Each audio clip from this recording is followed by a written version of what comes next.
കഴിഞ്ഞുപോയ സംഭവമൊന്നും ഒന്നുമല്ല എന്നാ തോന്നണേ. അതിനും വലിയ എന്തോ വരാനുണ്ടെന്ന് മനസ്സ് പറയണം. എടാ നീ വന്ന ദിവസം തന്നെ ഇങ്ങനെ ചുമ്മാ ഡാർക്കാക്കല്ല ഏട്ടാ. ഞാൻ അപ്പോഴേ പറഞ്ഞത് ഈ അപ്പാർട്ട്മെന്റ് ഒന്നും വേണ്ടാന്ന്. അല്ലെങ്കിൽ തന്നെ നമ്മളുടെ ഹോസ്റ്റലിലും ദൂരം ഉണ്ട് ഇവിടുന്ന് കോളേജിലേക്ക്. ദൂരം മാത്ര ചെലവും കൂടി. നിന്നെ വിഷമിപ്പിക്കാൻ വേണ്ടി പറഞ്ഞതല്ല, ഇതെല്ലാം നിന്റെ ഐഡിയനും. അപ്പം നീ തന്നെ ഇങ്ങനെ നെഗറ്റീവ് പറഞ്ഞാലാ?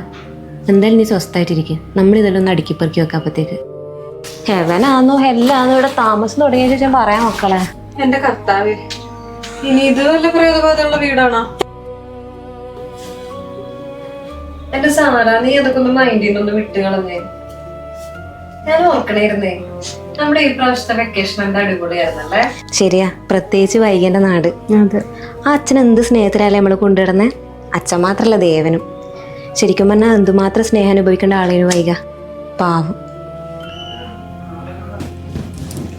അല്ല, നീ ദേവനെ സെറ്റാക്കുന്ന് പറഞ്ഞിട്ട് എന്തായി? ആ അതെനിക്ക് കിട്ടുമെന്ന് തോന്നുന്നില്ല. ആളെ മനസ്സിൽ വൈക മാത്രമേ ഉള്ളൂ. പിന്നെ ഇപ്പം അച്ഛനെയും കിട്ടിയല്ല.